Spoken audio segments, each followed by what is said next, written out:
Daily bus മലയാളത്തിലേക്ക് എല്ലാവർക്കും സ്വാഗതം. അധ്യായം 3, ശ്ലോകം 31. എൻ്റെ ഉപദേശങ്ങൾ ആർക്കും ദൈവവിശ്വാസത്തോടെ സ്വീകരിച്ച് പാലിക്കാനാകുന്നുവോ ആർക്കും കർമ്മങ്ങളിൽ നിന്ന് മോക്ഷം നേടാൻ കഴിയും. ശ്ലോകം 32. എൻ്റെ ഉപദേശങ്ങളെ പരിഹസിക്കുന്നവരും പാലിക്കാത്തവരും ജ്ഞാനത്തിൽ മണ്ടന്മാരാണ്, അവർ ആത്മീയമായി നഷ്ടപ്പെട്ടിരിക്കുന്നു. ശ്ലോകം 33.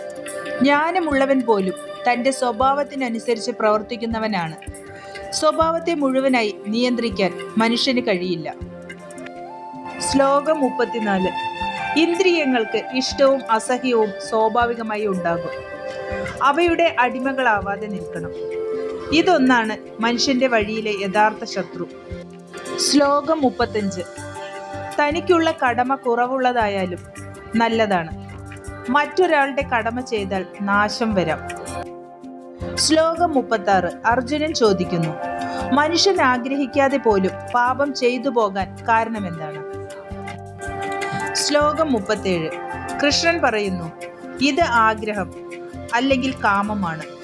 ആഗ്രഹം പരാജയപ്പെട്ടപ്പോൾ ഉണ്ടാകുന്ന ക്രോധം, ഇവയാണ് മനുഷ്യന്റെ യഥാർത്ഥ ശത്രുക്കൾ. ശ്ലോകം 38. പുക തീയിനെ മറയ്ക്കുന്നത് പോലെ, അഴുക്ക് കണ്ണാടിയെ മറയ്ക്കുന്നത് പോലെ, ദേഹം ഗർഭത്തെ മറയ്ക്കുന്നത് പോലെ ആഗ്രഹം ജ്ഞാനത്തെ മറയ്ക്കുന്നു. ശ്ലോകം 39. ഈ അശാന്തമായ ആഗ്രഹം, അതായത് കാമം, ജ്ഞാനത്തെ മറച്ചിരിക്കുന്നു.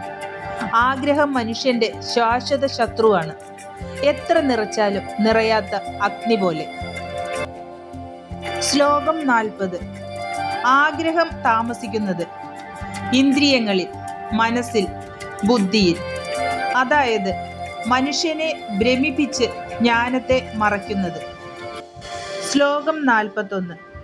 അതുകൊണ്ടാണ് ആദ്യം ഇന്ദ്രിയങ്ങളെ നിയന്ത്രിക്കണം, കാരണം ആഗ്രഹം ജ്ഞാനത്തെയും ബുദ്ധിയെയും നശിപ്പിക്കുന്നു. ആ ശത്രുവിനെ തോൽപ്പിക്കണം. ഇന്ദ്രിയങ്ങൾ ശക്തമാണ്, അതിനു മുകളിൽ മനസ്സ്, മനസ്സിന് മുകളിൽ ബുദ്ധി, അതിലും ഉന്നതൻ ആത്മാവ്, അതായത് ആത്മതത്വം. ശ്ലോകം 43. ഈ ക്രമം തിരിച്ചറിഞ്ഞ് ആത്മാവിനെ ആത്മാവിൻ്റെ ശക്തിയാൽ ഉറപ്പിക്കുക. അങ്ങനെ മനുഷ്യരുടെ വലിയ ശത്രുവായ നിറവേറ്റാൻ പ്രയാസമുള്ള ആഗ്രഹത്തെ ജയിക്കാം. ഇതുപോലുള്ള വീഡിയോ കാണാൻ നിങ്ങൾക്ക് ആഗ്രഹമുണ്ടെങ്കിൽ ലൈക്ക് ചെയ്ത് സബ്സ്ക്രൈബ് ചെയ്ത് സപ്പോർട്ട് ചെയ്യണേ. ജയ് ശ്രീകൃഷ്ണ.